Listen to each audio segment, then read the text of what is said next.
Pues el otro problema grave en México no solo es para nuestro país, sino para Estados Unidos y para países centroamericanos.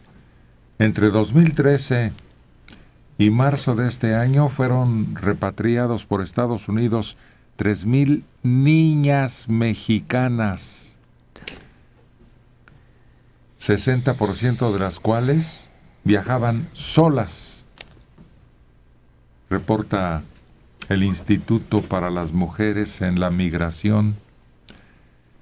En un documento, Niñez Migrante No Acompañada en la región Norte y Centroamérica, un grupo de organizaciones no gubernamentales indica, con base a estadísticas de la patrulla fronteriza, que detuvieron a más de 51,000 indocumentados menores de edad,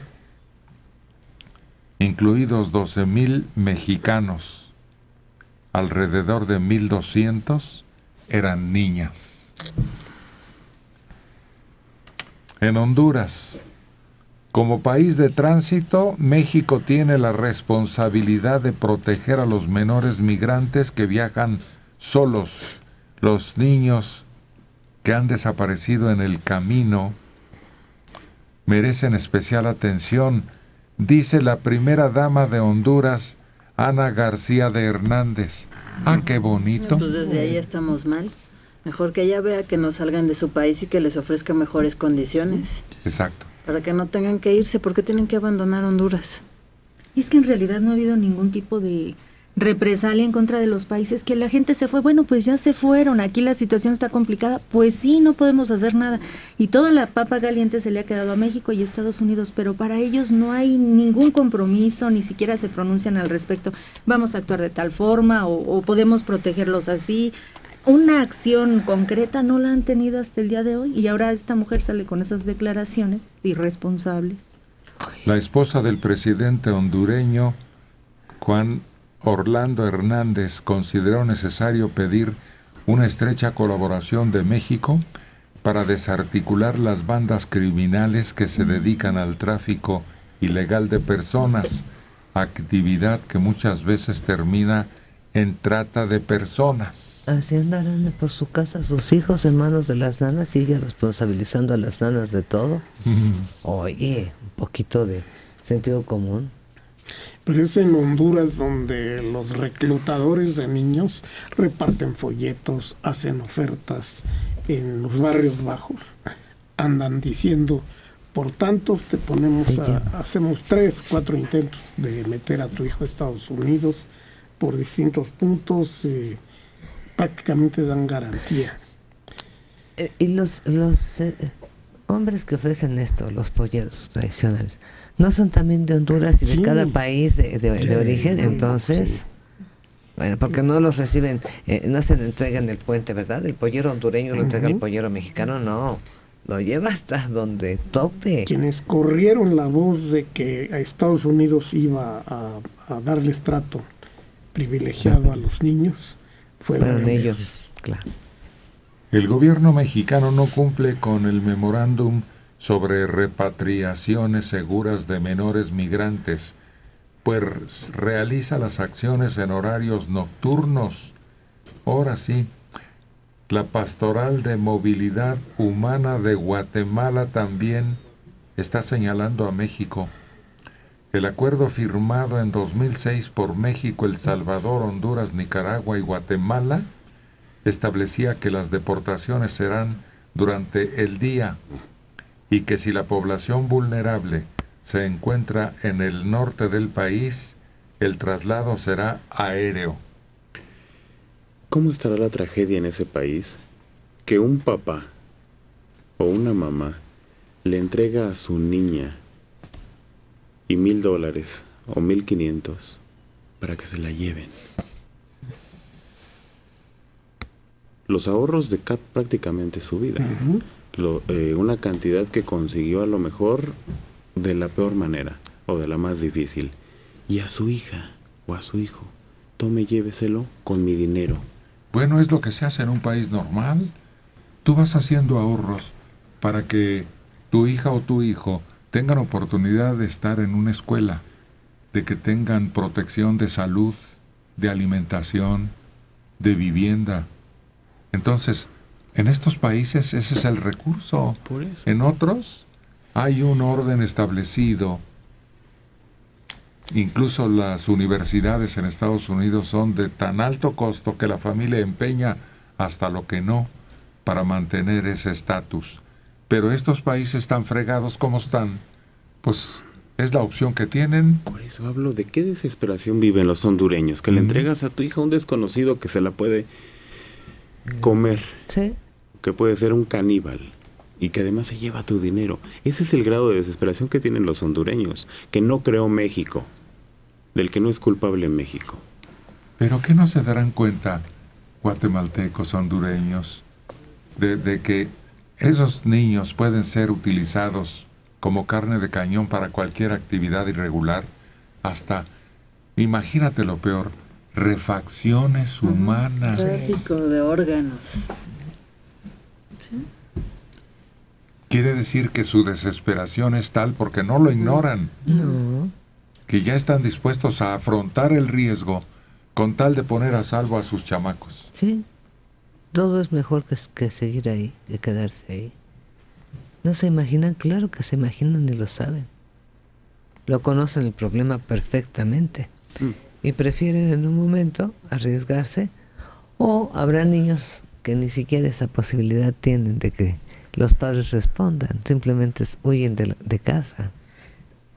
La Oficina de Aduanas y Protección Fronteriza de Estados Unidos, dicen en Washington, anunció una campaña en español para alertar de los riesgos que enfrentan los menores no acompañados. La Oficina de Aduanas tiene esta campaña multimedia para desalentar la migración infantil desde Centroamérica, advirtiendo sobre los peligros del viaje y aclarar que no existe posibilidad de legalización. Pero hay una parte que yo no entiendo.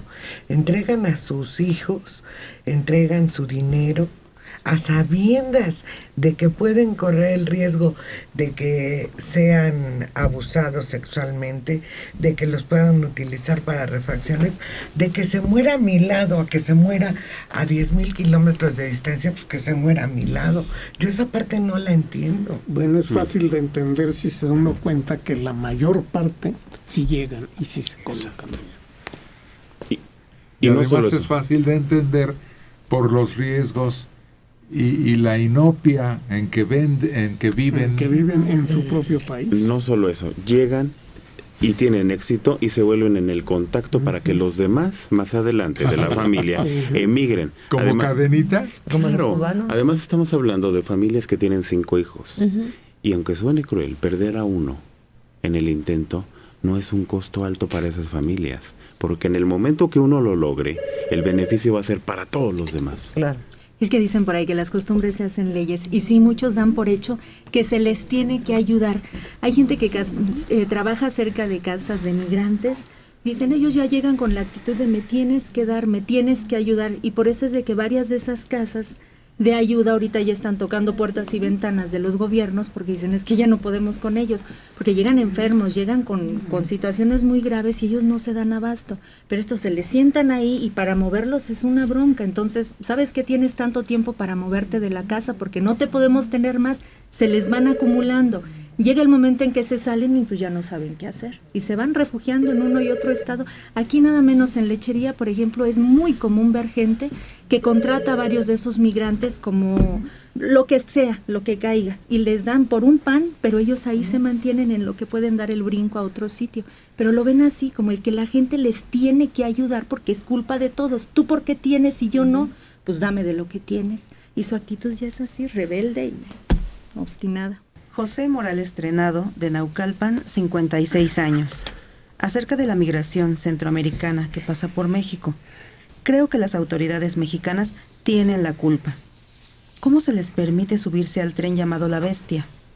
Y no es el único. También se transportan por carretera pidiendo aventones. Utilizan diferentes rutas. La de Nuevo Laredo, que es la más antigua, pero ya no es tan utilizada por su peligrosidad. La otra es de Irapuato, Guadalajara, Mazatlán, Hermosillo y Tijuana. Hace unos 2 meses, un reportero de Televisa de Canal 4 hizo un reportaje muy bueno, en donde se subió a la bestia y viajó con los indocumentados. Algunos de ellos son burros, así les llaman a quienes transportan drogas. No hay personal suficiente para estar vigilando ese tren o cualquier otra ruta de lo que usted sugiere. El Instituto de Migración, además, siempre ha sido una institución muy floja, muy inoperante, muy incapaz para realizar sus tareas. Desgraciadamente, el Instituto de Migración mexicano estuvo involucrado, por lo menos eso se dio a conocer en el sexenio pasado, con muchos de los grupos que traficaban con las personas que se suben a la bestia y que hacen toda la travesía por nuestro país. Fue algo que se dio a conocer, en donde, por cierto, la señora Cecilia Romero estaba como responsable y la destituyeron del puesto, porque mucha gente de ahí ya tenía amarrado el negocio de las personas que iban a vender, ya sea para trata, para extorsión, para chantaje, para las demás actividades que se han dado. Empezó con cubanos. Sí. Eso fue muy escandaloso al grado que hubo cambio de personal y llegaron a agudizarse tanto este tipo de negocio de aceptación y traslado e invasión de inmigrantes que cambiaron totalmente los sistemas y el personal. Ni así funcionó. Es que es en la frontera donde se tiene que poner una vigilancia más estrecha, más rígida, porque ya estando en territorio nacional se esconden en cualquier lado y cualquier autoridad puede ser parte de la extorsión que les hacen a estas personas. Pero si desde la frontera no se permiten pasar, pero no sé si ustedes han visto imágenes por el río, pasan grupos de 20, 30 personas, solo los ciegos no los ven o los que no están ahí.